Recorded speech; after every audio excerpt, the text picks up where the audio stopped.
जून 1576 राजस्थान के राजसमंद जिले में अरावली की ऊंची नीची पहाड़ियों के बीच बसे एक दर्रे हल्दी घाटी के पास इतिहास का वो युद्ध लड़ा जा रहा था जिसने आने वाली सदियों तक वीरता की मिसाल कायम कर दी। एक तरफ मुगल बादशाह अकबर की विशाल सेना थी जिसमें 10,000 से ज्यादा सैनिक, सैकड़ों हाथी और बंदूकधारी थे, तो वहीं दूसरी तरफ सिर्फ 3,000 घुड़सवार और थोड़ी सी संख्या में भील तीरंदाज थे जिनका नेतृत्व मेवाड़ के शेर महाराणा प्रताप कर रहे थे। यह सिर्फ दो सेनाओं का टकराव नहीं था बल्कि स्वाभिमान और सत्ता के बीच की लड़ाई थी। अकबर चाहता था कि मेवाड़ भी बाकी राजपूत राज्यों की तरह उसके सामने झुक जाए, लेकिन महाराणा प्रताप ने साफ कर दिया था कि मेवाड़ की धरती किसी तुर्क बादशाह की गुलाम नहीं बन सकती। महाराणा के स्वाभिमान को देख अकबर के गुरूर को गहरी चोट पहुंची, जिसके बाद 18 जून 1576 के दिन हल्दी घाटी के युद्ध में दोनों की सेनाएं आमने सामने आ गई। यहाँ हर तलवार की चमक, हर तीर की चोट और हर योद्धा की हुंकार इस बात की गवाही दे रही थी कि राणा की सेना अपनी आखिरी सांस तक धरती माँ की रक्षा करेगी। युद्ध भूमि पर महाराणा प्रताप का घोड़ा चेतक गरज रहा था जिसकी छलांगे दुश्मन की रगों में खून जमा देती थी। जब महाराणा ने चेतक को मान सिंह के हाथी की ओर दौड़ाया और भाले का वार किया तो पूरा मैदान सन्न रह गया। दुश्मन की भीड़ के बीच महाराणा प्रताप ऐसे लड़े मानो कोई इंसान नहीं बल्कि खुद अरावली का शेर कूद पड़ा हो। ये युद्ध इतना भयंकर था कि हल्दी घाटी, जिसका ये नाम उसकी मिट्टी के पीले होने की वजह से पड़ा था, उस दिन ये मिट्टी लहू से लाल हो गई। लेकिन क्या महाराणा प्रताप मुगल बादशाह अकबर की विशाल शक्ति को रोक पाए? चेतक ने अपनी आखिरी सांस तक कैसे राणा की जान बचाई? हल्दी घाटी के बाद किस तरह प्रताप ने गुरिल्ला युद्ध से मुगल सेना को घुटनों पर ला दिया? आइए जानते हैं महाराणा प्रताप की वो अमर गाथा जो आज भी हर भारतीय के दिल में जोश और गर्व की लहर पैदा कर देती है।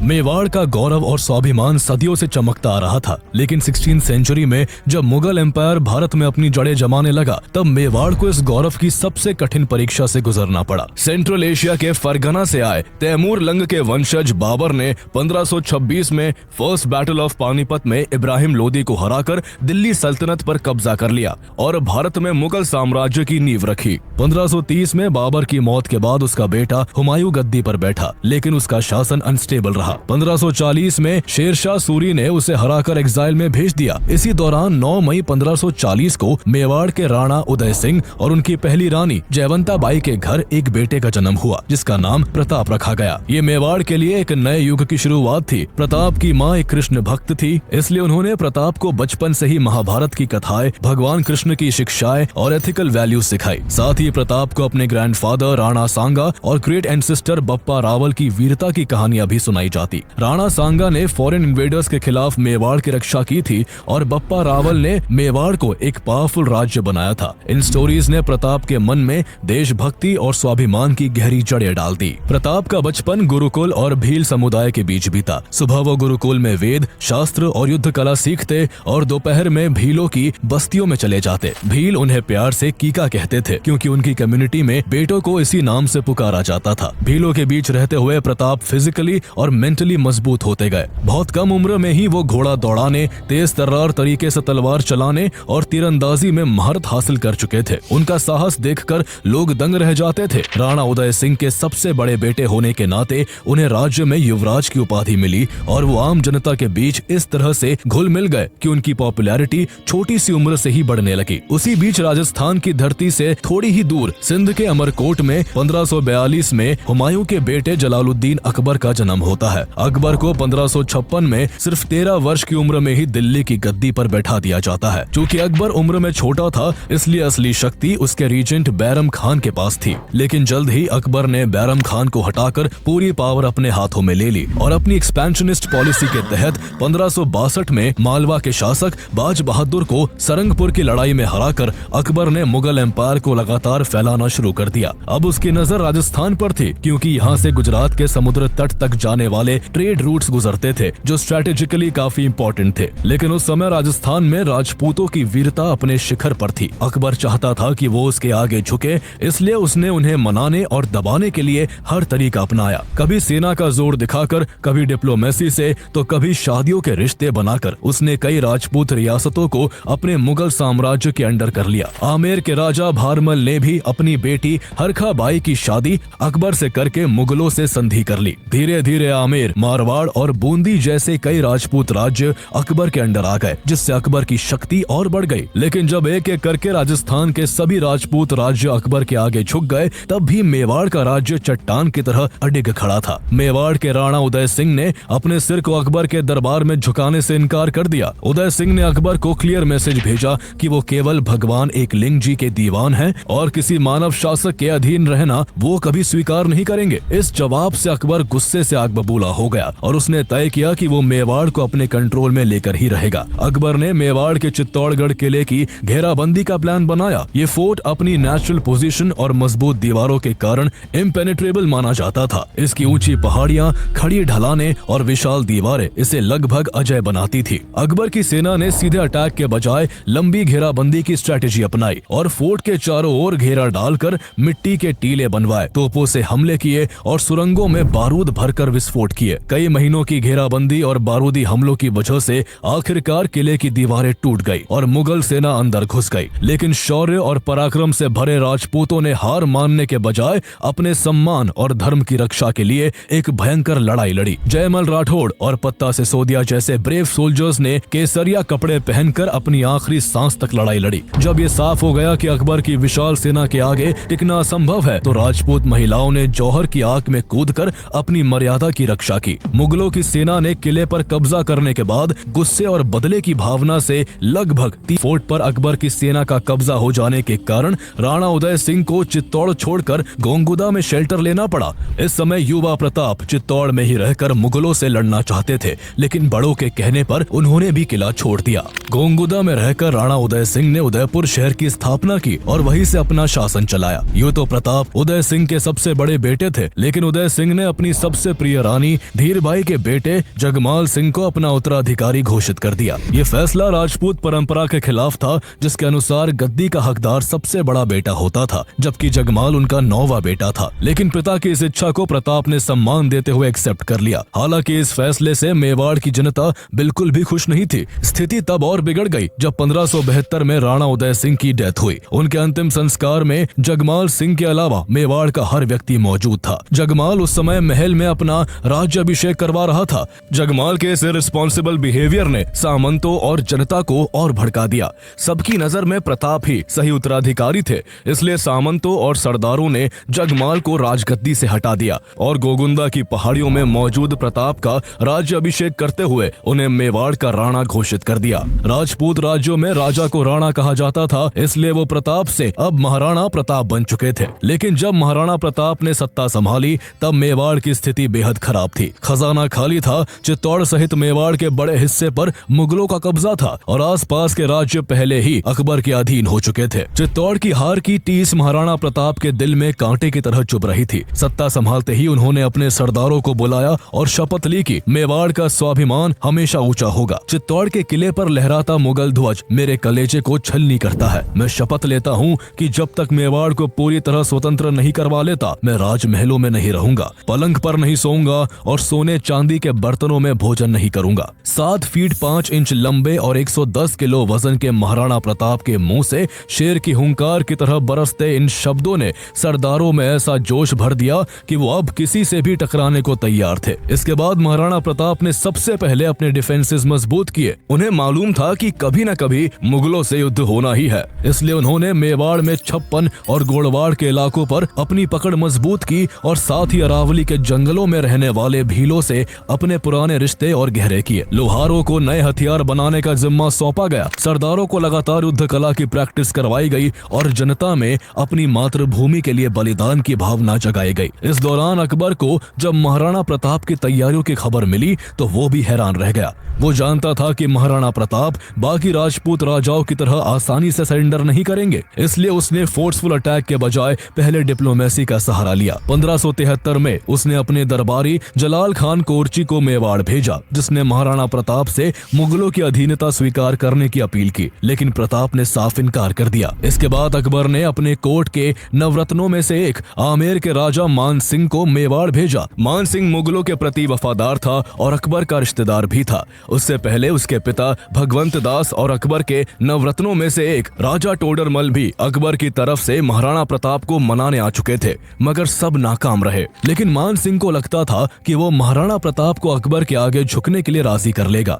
इसी कोशिश में वो उदयपुर आता है, जहां महाराणा प्रताप के पुत्र अमर सिंह उसका भव्य स्वागत करते हैं। उदय सागर झील के पास एक टीले पर मान सिंह के लिए दावत का इंतजाम होता है, जहां सोने चांदी की थालियों में खाना परोसा जाता है। लेकिन मान सिंह जिस व्यक्ति से मिलने आया था, उसे वो महाराणा प्रताप कहीं भी दिखाई नहीं दिए। ये देखकर मान सिंह के गुरूर को गहरी चोट पहुंची और उसने महाराणा के पुत्र अमर सिंह से कहा कि वो तब तक खाने को हाथ नहीं लगाएगा जब तक महाराणा स्वयं उसके साथ बैठकर भोजन नहीं करते। अमर सिंह ने मान सिंह से कहा कि महाराणा के पेट में दर्द है, इसलिए वो उसके साथ भोजन नहीं कर पाएंगे। ये सुनकर भी मान सिंह अपनी जिद पर अड़ा रहा। जब ये बात महाराणा प्रताप तक पहुंची तो उन्होंने उसके लिए जो संदेश भेजा, उसे सुन मान सिंह के चेहरे का रंग सफेद पड़ गया। महाराणा का संदेश था कि वो ऐसे राजपूत के साथ खाना नहीं खा सकते जिसने अपनी बुआ की शादी एक तुर्क से कर दी हो। दरअसल महाराणा प्रताप ने अकबर को कभी भारत का नहीं माना। वो अकबर को हमेशा तुर्क कहकर ही संबोधित करते थे, जहां अकबर के पूर्वजों की जड़ें थी। ये सुनते ही मान सिंह तिलमिला उठा। उसने भोजन नहीं किया और घोड़े पर सवार होकर महाराणा प्रताप के पुत्र अमर सिंह से कहा, मुगल बादशाहत को ठुकराना एक संघर्ष को चुनौती है। अगर तुम युद्ध चाहते हो तो तुम्हारी ये इच्छा जल्दी ही पूरी होगी। मैं महाराणा का अभिमान चूर चूर कर दूंगा।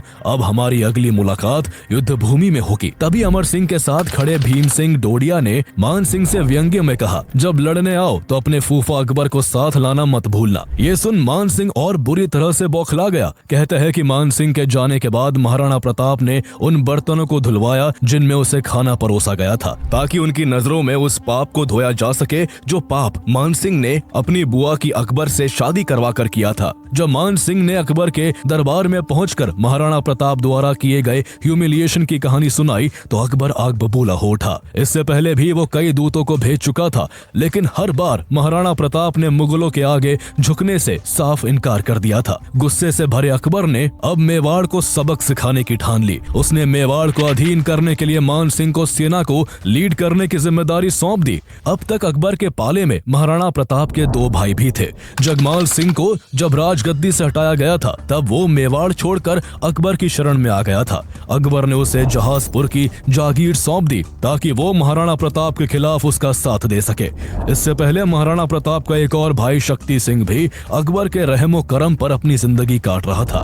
इस तरह महाराणा प्रताप के दो भाई दुश्मन से हाथ मिला चुके थे। मान सिंह, जो पहले से ही महाराणा द्वारा किए गए अपमान की आग में जल रहा था, उसकी लीडरशिप में एक विशाल मुगल सेना तैयार की जाती है, जिसमें करीब 10,000 सैनिक, सैकड़ों हाथी, घुड़सवार, तीरंदाज और बंदूकधारी भी थे। इस सेना में आसफ खान को सेकंड कमांडर अपॉइंट किया गया था। सेना में गाजी खान बादाख्शी, सैयद अहमद बरहा, काजी खान, मेहतर खान और अली मुराद जैसे कई जाने माने मुस्लिम वॉरियर शामिल थे, जबकि लोनकरण कछवाहा, माधव सिंह और जगन्नाथ कछवाहा जैसे कई राजपूत सरदार भी मुगल सेना की तरफ से महाराणा प्रताप के खिलाफ लड़ने वाले थे। मुगल सेना मेवाड़ के नॉर्थ ईस्टर्न पार्ट से एंट्री करते हुए मांडलगढ़ के कस्बे में डेरा डालकर युद्ध की तैयारी में। महाराणा प्रताप पहले से ही युद्ध का इंतजार कर रहे थे। मेवाड़ की सेना गोंगुदा में अपनी स्ट्रेटेजी बना रही थी। महाराणा प्रताप की सेना में करीब 3,000 घुड़सवार और 400 भील तीरंदाज थे। देखा जाए तो मुगल सेना महाराणा प्रताप की सेना से 4 गुना बड़ी थी, लेकिन करेज एंड परसिस्टेंस में प्रताप की सेना का कोई मुकाबला नहीं था। उनके साथ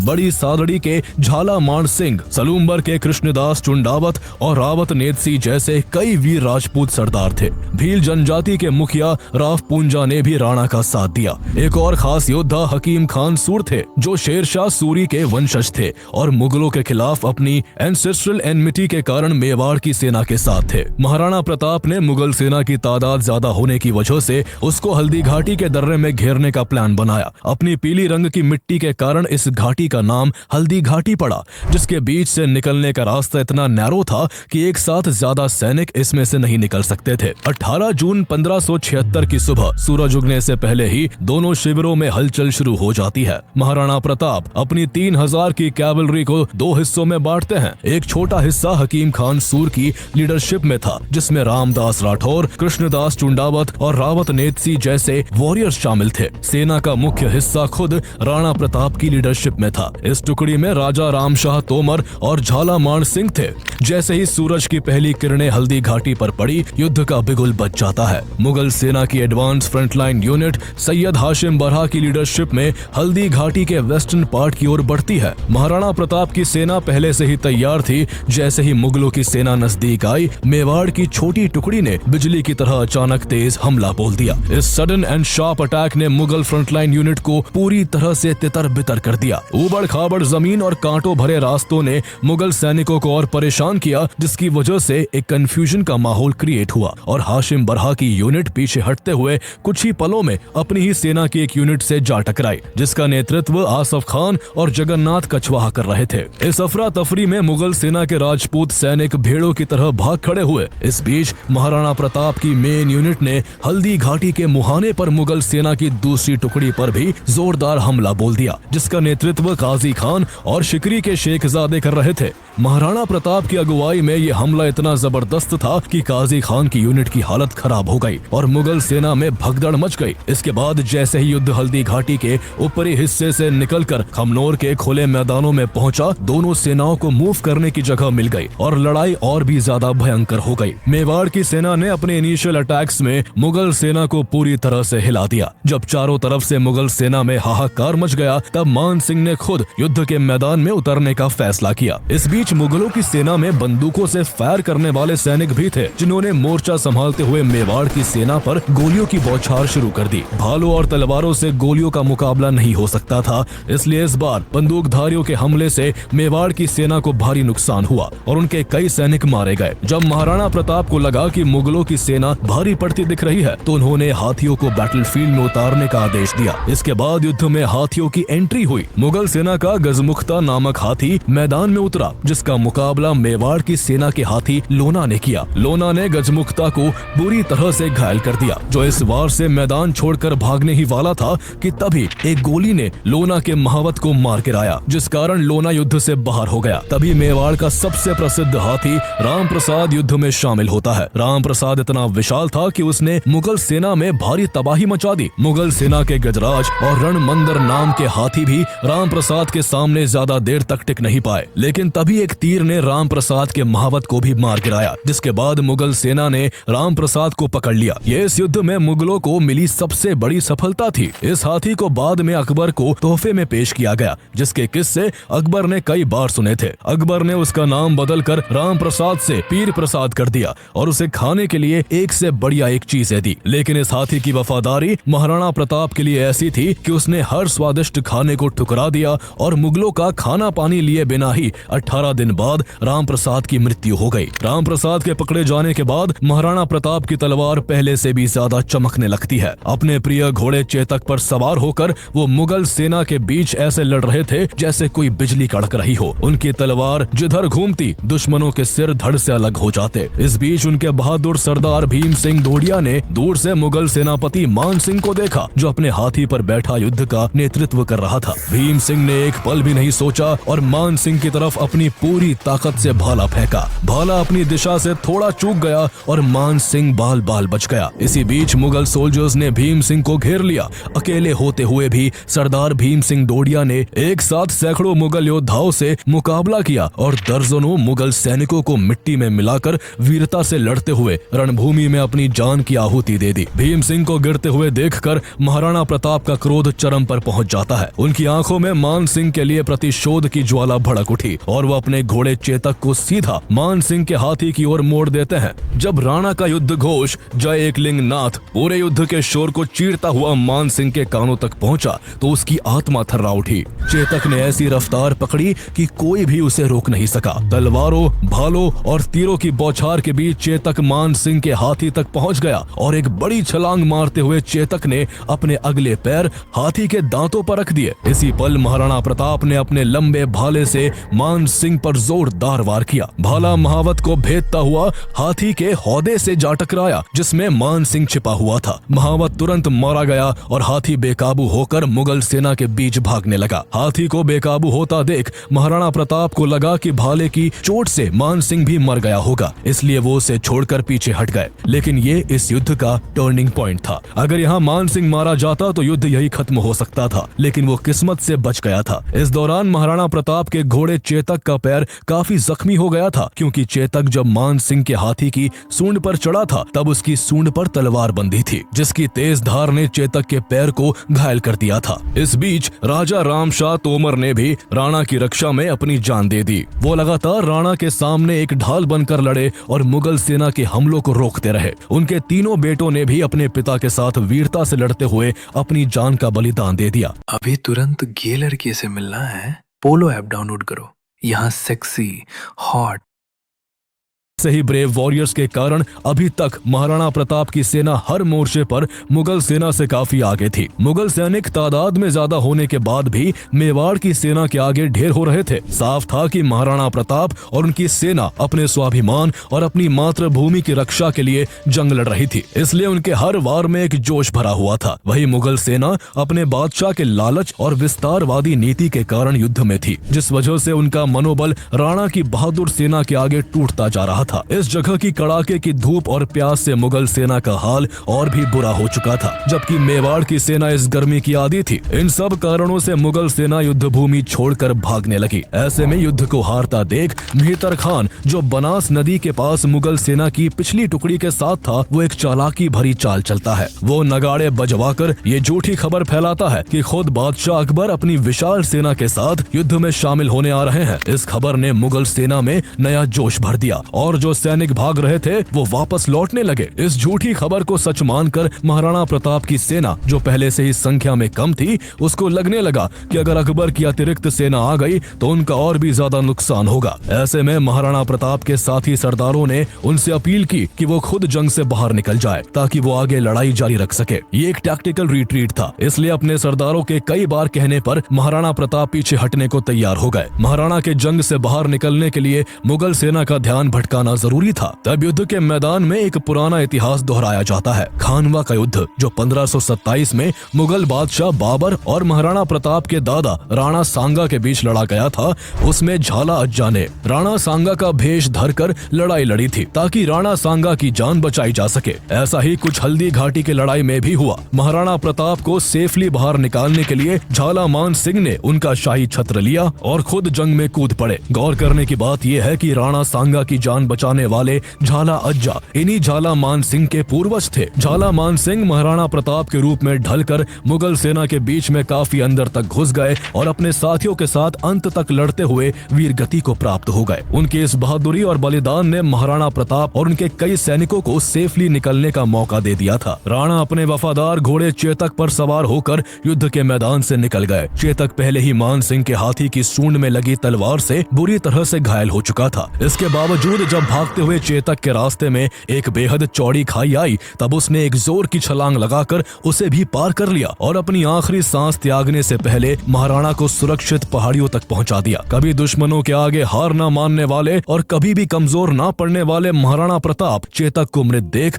उसके ऊपर सिर रखकर रोने लगे। बाद में उन्होंने चेतक की याद में एक स्मारक बनवाया जहां उसकी मृत्यु हुई थी। मान सिंह और उसकी सेना महाराणा प्रताप से इतनी डरी हुई थी कि उन्होंने मेवाड़ की सेना का पहाड़ियों में पीछा करने की हिम्मत नहीं की। उन्हें डर था कि महाराणा की सेना पहाड़ियों में छिपकर अचानक हमला कर सकती है। अगले दिन गोंगुदा में मान सिंह और अन्य सरदारों ने डीप ट्रेंचेस खोदी और ऊंची दीवारें बनवाई ताकि राणा की सेना दोबारा हमला न कर सके। इसके बावजूद प्रताप ने गोंगुदा किले की रसद रुकवा दी, जिस वजह से किले पर तैनात मुगल सेना को खाने के लाले पड़ गए। नौबत यहाँ तक आ गई कि मुगल सैनिकों को भोजन के लिए अपने घायल घोड़ों को मारकर खाना पड़ा। महाराणा प्रताप को भले ही आगे के युद्ध के लिए कुछ कदम पीछे हटना पड़ा था, लेकिन उन्होंने अकबर के मंसूबों को नाकाम कर दिया था। अकबर का मकसद महाराणा प्रताप को जिंदा पकड़ना और मेवाड़ को मुगल साम्राज्य में मिलाने का था, लेकिन दोनों ही उद्देश्यों में अकबर की सेना नाकाम रही। इस वजह से अकबर इतना नाराज था कि जब मुगल सेना का सेनापति मान सिंह युद्ध के बाद अकबर के दरबार में पहुंचा तो नाराज अकबर ने उसके लिए अपने दरवाजे बंद कर दिए। अकबर ने इस लड़ाई के बाकी जनरलों आसफ खान और काजी खान को भी